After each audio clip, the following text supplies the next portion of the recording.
It's the Sports Peninsula podcast. Coming up on this special episode, the Detroit Red Wings made a midseason coaching change for the first time since the 1985-86 campaign when Harry Neale was let go in favor of a newly retired Brad Park. Derek Lalonde, Newsy Lalonde, was fired this week and replaced with former Red Wing assistant Todd McLellan, who has 16 years of head coaching experience. We'll talk about the change and what the remainder of the season may look like next. Now, here is your Sports Peninsula team. Welcome, everybody, to the Sports Peninsula podcast. My name is Dave Jasinski Drew. I am joined by Coach Andy Shield, the Marine City Mariners, and this is kind of a special episode here, not one we necessarily wanted to have, but unfortunately we have to, and we're going to talk about the Detroit Red Wings coaching change here in a second. And Coach, I'll bring you in. Your thoughts initially on when this season came up in terms of the opportunity for the Wings to make the playoffs this year going in. What were your thoughts coming into December of this season and thinking about, was a change maybe necessary, needed at that point? I felt it last month, and I really started to feel it, quite frankly, at the beginning of last month. Quite frankly, really thought about it last year. Just could kind of see that there was not a strong connection. We talk about culture and the Lions and Dan Campbell and how things are going there. The Detroit Red Wings were the anti version of that. And I am not going to berate Derek Lalonde as a coach. He obviously knows his stuff. He's very, very well liked in many regards, but he didn't command the respect for a team to perform. I mean, all these things that he's, he really does set quite a nice professional atmosphere for an older player or a young family man or whatever the case may have you. But I mean, he demanded nothing in return, basically. And his team started to look that way. And it was becoming depressing. And really, I'm not going to blame him ultimately. It's going to have to go one peg back up, because who selected Derek Lalonde to be our head hockey coach? Yeah, he has 3 games over 500. Okay, again, statistics. Okay, yes, he's won 3 games, but have we made the playoffs? No. So, I mean, are we one of the worst teams in the Eastern Conference still? Yes. So, I mean, do we have a guy, our captain, that comes out of the gates as the leading scorer in the NHL to be very maligned since then and to be despondent in post-game press conferences? We needed a change. And Steve Yzerman's got some more changing to do, because this one's taken care of. This one he did, and I think, and we'll get to it here in a second, Drew, but I mean, for you to ask me, at the end of last year when we missed the playoffs, basically after being tied for going into it, and for us to be 13, 18, and 4 going, going towards the new year, the following year. No, I didn't expect it. I'm quite disappointed, and I'm not putting it all on Derek Lalonde, but he certainly was a load-bearing pillar that needed to be replaced. But that might not be the only one. We need to see some player response. Didn't see it last night. Probably weren't going to see it last night, don't you think, Drew? But I mean, did you think we were going to be 13, 18, and 4 going into January?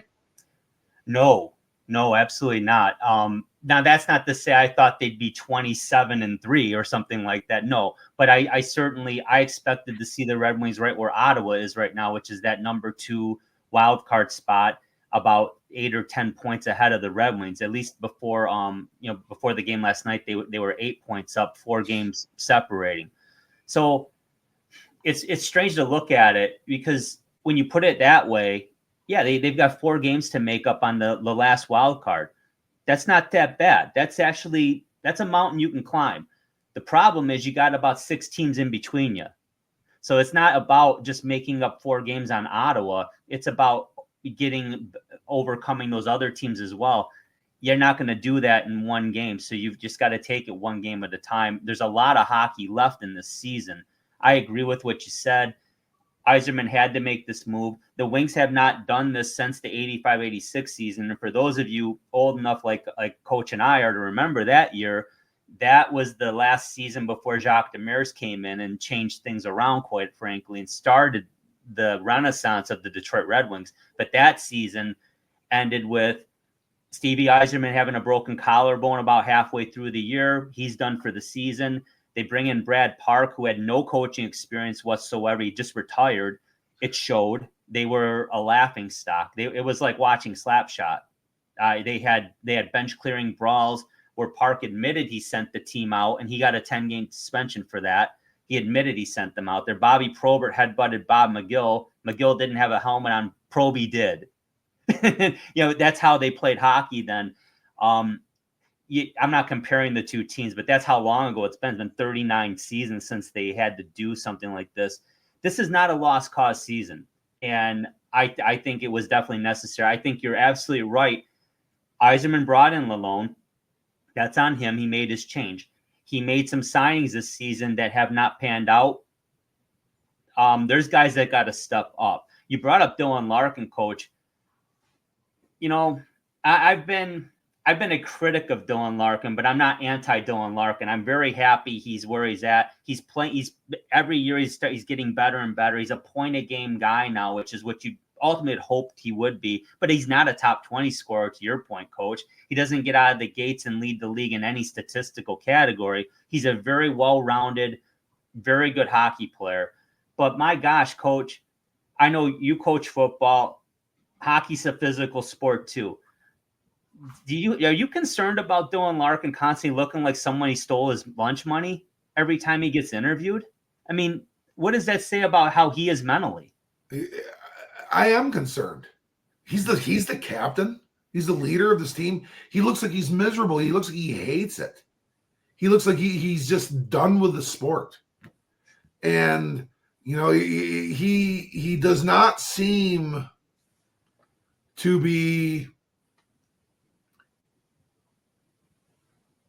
enjoying the moment at all.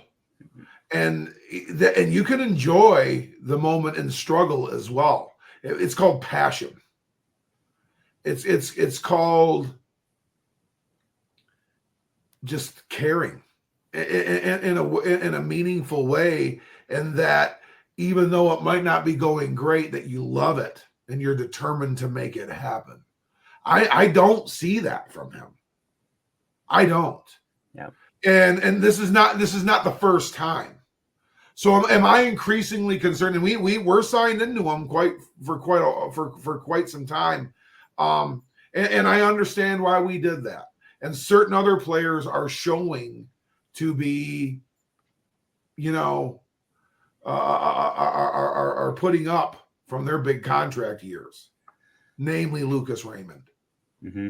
But I am concerned about Dylan Larkin, his role within this team, and really, quite frankly, the organization, and the task that he's been given with in regards to leadership, not just as a person and as a captain, but as a player and being a categorical statistical leader as well, which he is to a certain degree. But yeah, I think Dylan Larkin, we placed way too much pressure on those shoulders. And, this hockey town, is longed for those days once again, which we'll never see like they were.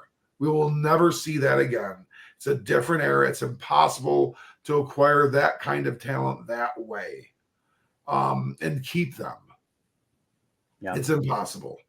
So we thought, oh, this is the new eyes. This is we're getting an Yzerman. Well, you're talking about a 20+ year, one of the top 20 scorers in NHL history. Before he even scored one goal or accumulated 1 point in the NHL, he was going to be that. I mean, this is who's going to replace Zetterberg. No, he's not quite that good. He's just not quite that good. Yeah. And, okay, he's a point a game player. Okay, that's 80 points. That's a very, very, very good player, probably an all-star in most years. But I do fear that he's over his head. And maybe that C is not what he needs. Yeah, and Todd, I don't know. I mean, I that seems punitive. It seems like you're punishing him, and that's not what I'm talking about. But I mean, is he really the right guy to be the captain? Maybe we need to acquire that person. The captain isn't necessarily the top scorer or best player on the team. I know we've been accustomed to that in Detroit lately because it's just how it's kind of unfolded. But realistically, there's been many times, many captains of teams that aren't necessarily the top scorer on the team. They are the guy. They are the voice of that locker room. Typically, that's your best players. I get that, but it's not always the case. So it doesn't, just because Dylan Larkin's leading a team in scoring doesn't mean he's going to be able to shoulder all that. Todd McLellan touched on that in his first press conference yesterday. He said, look, he's got way too much on his shoulders. He goes, other players will be asked to be answering these questions as well. He goes, and I will shoulder some of that too. And to me, that is the night and day difference between Todd McLellan and Derek Lalonde. I sent you 2 clips, Coach. I sent you his press conference in Detroit. And then I sent you the Lalonde press conference after the St. Louis game, their last game they played before Christmas, his last game as coach, and how basically monotone and almost like I'm not flippant's the wrong word, but just kind of, it was just another game, another loss. And then I showed you a clip of Todd McLellan. It wasn't fire and brimstone, but he flat out called the effort embarrassing. He called the result embarrassing, and he said the players should be embarrassed. You didn't hear any of that verbiage from Derek Lalonde and that press conference, or quite frankly, ever. Detroit fans, we're Detroit fans. We're not media. We're Detroit fans. We want to see some emotion and passion from our coaches. Now, it's ignorant to think that guys are going to be throwing clipboards or throwing sticks like javelins. That's not what we're talking about. We want to see frank, honest responses from like a Dan Campbell. Dan Campbell's beloved not just for what he's done, but because of the way he answers the media and answers fan questions. He's honest. He's not going to tell you everything, because I mean, you really want that out there? No, but he gives you good, solid responses. He shows you, I get it. He shows you, I get it here and I get it here. I know what happened and I'm not happy about it. That's what we want to see in Detroit. But Coach, you touched on it. Obviously, Lalonde was culpable for this. This is on him. It's on Yzerman because he's the GM and he hired him. Absolutely. But we touched on Dylan Larkin. It's not all about the white collar jobs. It's the blue collar guys, the guys in that locker room that also are culpable for this. I don't understand how a team can be solid on the penalty kill just last year and a half season later are nearly at an epic low in terms of penalty kill percentage. I don't get that. So to me, and I don't want to sound like the angry old man. You brought up, the environment that Lalonde had. You see every game on FanDuel. Kane, DeBrincat, Sider, all fist bumping the kids right before the game. I'm not anti that, but damn it, you get on that ice, we want to see some passion. We have not seen it. So to me, that club, and maybe I'm wrong, Coach, and if I am, I have no problem hearing it, but those players basically gave Lalonde a big FU. We're going to do what we want to do. We're comfortable. We're content. Yeah, we're going to try. I'm not saying they're not trying, but they're what's trying to us isn't necessarily trying to be a playoff team in the NHL. I'm not sure they were giving that kind of effort. Were they playing hard and skating hard and trying to win? Yeah, but were they really 110% engaged? I don't know. What do you think? I think that's a lens that you could definitely look at, that the players did that to him. But ultimately, it's what he commanded. Where were the expectations? What are the expectation and accountability has to come up. Yeah. And he didn't get any of those, and it didn't really feel like our expectations. We conducted more expectations than that organization did, and that includes Yzerman. It just kind of felt that way this year, and to hear him talk and to go through long drawls. I mean, I was so done with Derek Lalonde, really, by like just like a week after Halloween. I was done with him. I was like, this is an assistant coach. And hey, I'm a career assistant coach. I'm probably likely to just finish up as a career assistant coach. And you know, maybe there'll be an opportunity, but I mean, I've been around guys that have gotten jobs and they've elevated, and they truly had the head coaching capability, and they've been phenomenal at it. And there have been guys that have really developed it, you know, that have gotten those opportunities. And then there have been some that should never have probably even done it in the first place. It's just, they're a very good coach. They're a very good coach, but they just don't command the big picture the way it needs to be done. And that can look a lot of different ways. But Derek Lalonde didn't exhibit any of that. I mean, if you're going to be a good guy to people, you know, I think Jim Leland was. I think Dan Campbell is. You know, I think there are some good things here, but there's some damn it all expectations and accountability placed upon you in your performance. And I'm going to go right from the top. And that goes above Yzerman. You know, are we doing everything as owners to put this organization in the exact spot it needs to be? Are we investing everything that we possibly can for that to happen? In the personnel and player personnel areas, you know, you know, we've acquired a lot of picks. This is taking some time. You know, we are now at a spot where there's a little more urgency, and we need to start hitting the nail on the head a little bit more. Yep. And you know, there's been a few moves of question. Maybe there's perfect good reasons for it. We talked about Jake Wallman. He's not here anymore.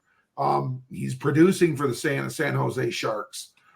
He also gets, you know, there's some bumps in the road there too, but we seemingly have moved him for not much of anything. And, you know, that was a defenseman that was doing some things out here in regards to scoring some points. Our penalty kill has been a critical issue. That goes to Lalonde and Bogner all the way. That once again, it's unacceptable. You can't keep your job and have that statistical fact, you know, be out there. You can't keep your job, Drew. You just can't. So, I mean, you know, we're tied with the Buffalo Sabres, the worst team in the Eastern Conference. Bye, Derek. I mean, it wasn't working. And you're a nice guy and all that. And, you know, hey, sorry the players didn't really follow through from you, but you didn't hold them accountable in the first place. So you know what? That's going to happen. That's what's going to happen. These are, in the end, these guys have been, I know how they've been treated. They've been elite caliber junior players and guys that have always been on this climb and always taken care of. And now, you know, they've got a lot of them have big contracts or at least are millionaires. And, you know, they're family men. They now are married. Life is a little bit different.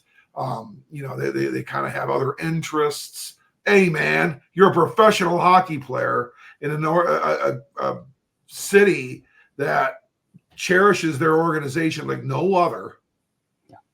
And in an organization that is really, really esteems itself as a great hockey organization, or at least has in the past. Yep. The expectations are they need to change. And you know what, fans? You guys are paying for those tickets. I mean, you know, it's okay for you to hold them accountable and be, oh, you push them, you know, well, hey, man, we can all like Steve Yzerman, but if it's not getting it done, it's not getting done. You know, and that's not what I'm saying with him. But, you know, ultimately, if we're talking like this 2 years from now, we're going to have, hey, man, I love him. If there's a Red Wing jersey I'm going to buy, it's going to be that one. Yeah. And I think there's a lot of fans, coach, that they didn't see him play. He's like Gordie Howe to them. They read about him. They hear about Alan him. Trammell was fired as the manager of the Tigers, and he should have been. Mm-hmm. He should have been. Yeah. He should have been. Yeah, after 3 years. You know, the oven's getting warmer. The oven's getting warmer, and we need to see some results. This is a great move because you've got a guy that has taken teams to the playoffs. He's been here. He's won it here. Mm-hmm. He's won it here. Yes. He's, talk about that, Drew. Talk about Todd McLellan's time during the Red Wings, with the Red Wings before when he was an assistant coach. Yeah, Todd McLellan was brought in with Mike Babcock, and he was basically, to put in perspective, he was his Barry Smith to Scotty Bowman. That was his guy. And Trent Yawney is that to Todd McLellan, which is one of the main reasons Bobby Boughner got moved. The other was, to your point, the defensive play's just not been there, and that's what he was brought in for. But Yawney was going to be brought in. That's his role with McLellan. Boughner's out. Tanguay stays. But yeah, coach, he's his record overall, McLellan, in 16 years of head coaching experience, 16, is 598, 412, and 134. So he's got a winning. He's his win percentage is there. He's pushing over 200 more wins than losses. He's about a 500 coach in the playoffs. He's 42 and 46. Now he's gotten to the conference finals twice with the Sharks, and he wasn't able to get it there. But he's made the playoffs quite a bit. He got Edmonton back in the playoffs when he went over there, and he's had let me see here, 2, 3, 5, 6 100-point campaigns in 16 seasons. So Todd McLellan's a good coach. Now he hasn't gotten it in the playoffs, but right now this is a team we want to get to the playoffs, and Todd McLellan has shown that he's capable of getting teams to the playoffs. Now that being said, that's an Edmonton team that had Connor McDavid and Leon Draisaitl on it already.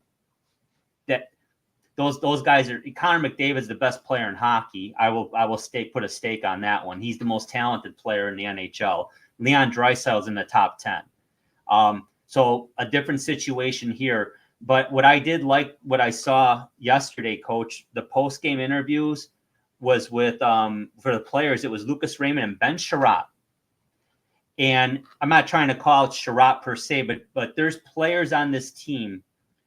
When you just look at the stats, and I know it's stats, but just you can see who's been bringing it every game, and you can see there's a group of 5 or 6 in the middle that have not.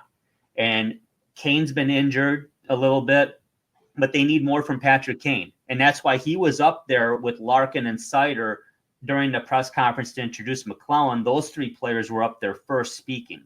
He's one of the leaders on this team, even though he may not be here. Hell, he may not be here at the deadline. I don't know, Coach. If that's the case, then I know that the season's a lost cause already, obviously. But you'd like to think Patrick Kane's going to be here helping lead a playoff run this year. But Lucas Raymond is one of the stars of this team. He's got to be up there. Sider, of course. Sherratt wears an A. He's got to be up there. He's under contract for another season. Ben Sherratt can be a good defenseman. He's not been a good defenseman this year. Jeff Petrie can be a lot better than what he's been this year. He's playing better as of late. Those guys are much maligned, and I get it. I get why fans are turning on them. And I know why you and I give Steve Yzerman a longer leash than some fans who never saw him play. I get that. But I'm not that short-sighted. I do look at the man's general manager resume. I know what he did in Tampa, and I saw some people saying, well, that was Patrice Brisebois. Well, somebody hired him, didn't they? Case closed. And maybe that's where we're headed towards. And that might, you brought that up to me yesterday. Maybe there's a time when Yzerman bumps up to president of hockey operations fully, and then he's got someone working for him as that GM doing the legwork. Maybe that's the case. But here's the thing. Let's be real honest and frank about Steve Yzerman's performance as Red Wings general manager. Doesn't matter that he took Hockey Canada to a gold medal in 2010. Doesn't matter that he got Tampa right to where they were starting to win Stanley Cups. Irrelevant. He has filled the pipeline now of prospects. Everyone says, play the kids. There's kids to play. Why is that? Because Steve Yzerman filled the cupboard back up. Simon Edmondson, Moritz Seider, when he was picked, was compared to Jelani Tavai, draft pick by the Detroit Lions by Pat Caputo. Moritz Seider's now heralds him as one of the best defensemen in the world. Of course he does. And of course he'll probably have amnesia, selective amnesia when it comes to, remember when you called that pick as much of a stretch as Jelani Tavai? Ooh, you didn't know who he was. I didn't know who he really was, Coach. I saw him being projected as a 10 to 15 guy in the first round. So it wasn't that big of a stretch. Lucas Raymond, we talked about that draft in detail. We knew it was going to be Stützle or Raymond in that pick. We were happy with Raymond. We knew Stützle was a little bit better. He is a little bit better, but that's no knock on Lucas Raymond. Lucas Raymond's a very solid point per game guy. But again, plus, Simon right now, yes, plus point per game to the guy this year, which is, if you look at the Red Wings right now, to be a plus player on the Red Wings is saying something. Simon Edmondson, he's pretty good. That's a Steve Yzerman pick. Sebastian Cossa is going to be up with this team next year. Not only is that an Yzerman pick, he traded back into the first round to get him. He also drafted Vasilevsky. I know I wasn't going to talk about the past, but he did something similar with Vasilevsky. The man has an eye for talent. Where he has struggled is with, now it hasn't been his traits. The traits he's made have been kind of below the radar, but they got a Jake Wallman in this blockbuster deal when they sent Chad LaRose to St. Louis with, I believe, Nick Leddy. And they got Jake Wallman and Oscar Sundqvist back. He has an eye for talent, but the signings he made this year, let's call it out, Tarasenko has not performed well.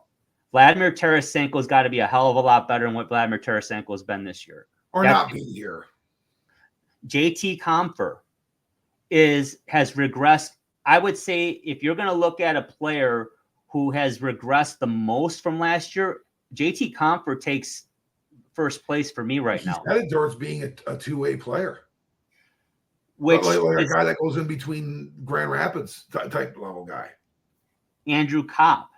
We've known for a couple of years what we're getting from Andrew Kopp, but they're both getting paid $5.5 million a year. JT Compher needs to be a 2020 guy at least. Andrew Kopp, we know is not gonna be. It is what it is. He has to be an elite penalty killer and faceoff guy. He has not been that even. Jeff, again, I mentioned Petrie and Sherratt got to be a hell of a lot better defensively. They got to be more responsible. I know I watched nearly every game this year, Coach. I've seen way too much where Sherratt and Petrie are getting caught up ice or making poor, either getting caught up ice trying to force the issue, or they're getting caught trying to pinch, or they get caught with a poor clearing attempt. There's just so much not happening out there. Those are Yzerman signings. And it is what it is. He's got to be better with that. There's no question about that. Now, I'm not calling for the guy's head. I think I don't agree with that at all, because we knew the task at hand. He said it when he got hired. He said it yesterday. But what I'm glad about, and I don't know if you heard the press conference with Yzerman yesterday, Coach, but he flat out said, he goes, I understand. I get the lack of patience. I get it's been 6 years. He goes, I understand. He goes, we don't want this to go longer. We're trying to fix this. So I give the guy credit. He did stand up there and said, hey, I do understand what the concerns are. He sees it, he hears it, he reads it, he knows. But your thoughts on this season before we wrap this one up, Coach? Is this salvageable in your view? And if so, what do they need to do? They need to get in the wild card. They need to get in the wild card, and if they don't, they need to force change that is going to get that. It has to happen in year 7. If it does not happen in year 6, that has to happen next year. Yeah, that has to happen next year, or else we got a lame duck situation here. You can't go a decade and tell me you can't get to the playoffs in a decade. You can't get there in a decade. That I'm not going to accept. Yeah. I don't really care how hard it is to not be one of the 8 best in your conference in 10 years. It can be done. It can be done. And the urgency, there's not a lot there, because we can take the long road on this. We just kind of been afforded that because of the situation. And I think the urgency needs to pick up a little bit. I think in fairness to the situation. And that's not going to probably come from the very, very top. He's not going to do that. Chris Ilitch. Mm-hmm. He's not forcing anyone's issue, No. especially Steve Yzerman's.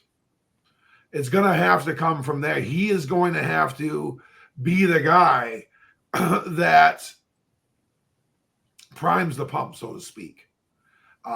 And well, he's doing that and filling up with prospects. Okay, that part's been done. We are not winning at the NHL level. Yep. That part has been done, but we're not winning at the NHL level. That needs to be the next piece, and it needs to happen now. And when I say we need to win, we can be a back end of the playoff team for another 3-4 years, but we got to be one of those teams. We've got to be something that is considered a playoff team once again. And that needs, again, I'm not, it's a bit unreasonable at this juncture to say that needs to happen this year. Can it happen this year? I think they can become a wild card team. Yep, I think that's fair. And that's going to have to go to show that, McLellan's the right answer. But as far as player personnel, we're not all the way there yet. We've got some young kids to come up and maybe fill these roles, but also we need to see guys like Larkin and guys like Sider truly become those consistent, pillars that we are asking them to be, and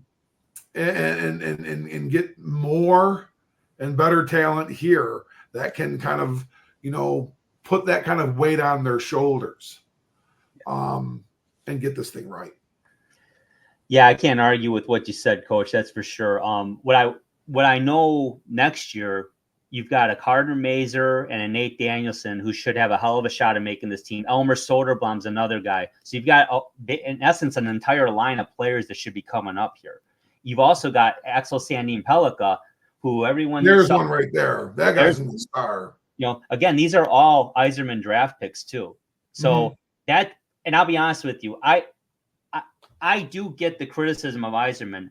I don't get the calling for his head and basically saying he's a fraud. I think that's asinine. That's an asinine. That's people can say what easy they want to do in this day and age. I have free speech too. I'm gonna call that out all day long. But I do get the criticism.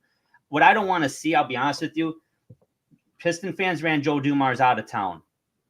And Joe Dumars made a lot of mistakes, but Joe Dumars also had his hands tied by the Davidson family. And I don't know why people don't understand that. Nobody wants to hear that. It's true. It happened. Did he make mistakes? Yeah, I get it. He deserved to be fired. So did Trammell. At least the Tiger fans didn't turn on Trammell. They were bummed, but Leland quickly erased that coming in that very next year, and they go to the World Series. All was forgiven right away, pretty quickly. The Red Wings need to do something, to your point, pretty quickly here. Maybe not this year, but next year. If they're not a playoff team next year, there's a big, big, big problem. And, I don't have the answer for that either. I think in looking at the cap situation, that the Red Wings aren't going to be able to do a lot unless they move other players. I'm not sure that's the answer either, because let's face it, if you're already talking about moving players, then you're talking about players that underperform. So you're not going to get the return on investment that you would think you would. Andrew Kopp is not going to get you a third round draft pick even. You're quite frankly, you would have to, if you get a third round pick for him, you're also going to be retaining most of his salary. And again, I'm not trying to pick on guys. It is what he's a 7 through 12 forward. He's got to be better. Joe Veleno's got to be a hell of a lot better. Michael Rasmussen needs to get a lot better. These are the secondary scoring has been almost devoid on this team for the entire season. So that's who I'm calling out. I'm not calling out Larkin or Raymond's play on the ice. Mo Sider's been outstanding on the ice. What else can you ask the guy to do? He plays the top minutes. He blocks shots. He contributes offensively. He's a plus player. He's doing everything he can. The goaltending actually hasn't been horrible. Even last night's game, the goals are being scored. There were a lot of ugly goals that went in off tips and what have you. That's how you win hockey games. I did like their effort. I thought they skated a lot harder than I've seen them skate recently, Coach. Now I'll say that. It's going to take more than effort, though, to your point, and let's see what they do. You got any closing thoughts here, Coach, before we wrap up? No. Let's see how it goes, and let's revel in the improvement that we hopefully see. Yeah, exactly. I mean, so my nugget of wisdom, my 2 cents of wisdom here is to take a look at Yzerman's big picture here of what he's done in Detroit before you start saying we need to make a change there. I don't know. There's guys, I get it, but let's see what we can do here, because you're not what I can honestly say as a fan, and having been a fan for a long time, you're not going to get a guy in there that wants to do more for the Detroit Red Wing organization than Steve Yzerman. That guy's committed to the Ilitch family. You know, I know Chris owns the team, but Marion's still around and very loyal. He's going to do everything he can to make a winner here. The guy's got a lot of pride. He did what he did as a player. He's done it in other areas of his career as a GM. Let's see what happens. But it was just a bigger undertaking, I think, any of us really realized or hoped for. So thank you, Coach, again. I know this was kind of an impromptu thing, but we needed to talk about it. So thanks, everybody, for watching and subscribing. Don't forget to check us out every week on the ESEN network on Roku at 7 p.m. on Saturdays. We do a lot of weekly Lions content, but once in a while we dip our toes into the NHL pond a little bit when something big comes up. So take care, everybody. This is for Coach Shield. I'm Drew. Thanks for watching. We'll talk to you soon.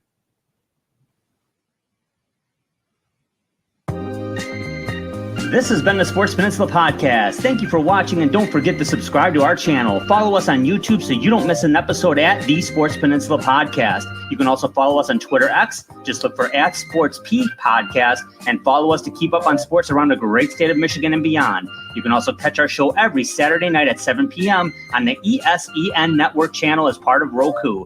When you want to hear all about sports in the great state of Michigan, there is only one Sports Peninsula Podcast.